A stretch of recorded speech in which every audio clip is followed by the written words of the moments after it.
आमदार रोहित पाटील यांच्या आवाहनाकडे कार्यकर्त्यांचं दुर्लक्ष, नेत्याचा संदेश एकीकडे आणि कार्यकर्त्यांची बॅनरबाजी दुसरीकडे।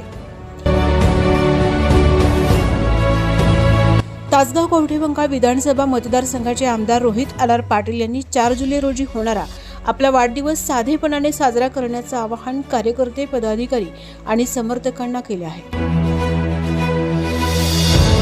राज्यातील दुष्काळी परिस्थिती आणि शेतकऱ्यांच्या अडचणी लक्षात घेऊन वाढदिवसानिमित्त बॅनर, पोस्टर व अनावश्यक खर्च टाळावा, त्याऐवजी रक्तदान, अन्नदान, गरजू शेतकऱ्यांना मदत, जनावरांसाठी चारा, विद्यार्थ्यांना शैक्षणिक साहित्य वाटप, आरोग्य शिबिरे तसेच इतर समाजोपयोगी उपक्रम राबवावेत असे आवाहन त्यांनी केले आहे।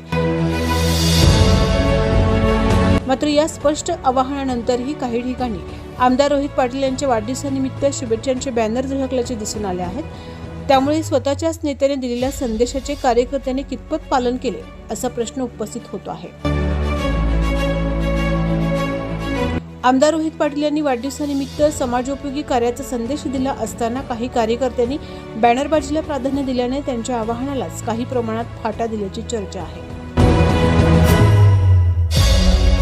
नेत्याच्या विचारांचा आणि आदेशाचा सन्मान करत रक्तदान, अन्नदान, शेतकरी व गरजूंना मदत तसेच विविध समाजोपयोगी उपक्रम राबवून त्यांच्या संदेशाला कृतीची जोड देणे ह्याच त्यांना खऱ्या अर्थाने वाढदिवसाच्या शुभेच्छा ठरतील आणि सामाजिक बांधिलकी जपली जाईल।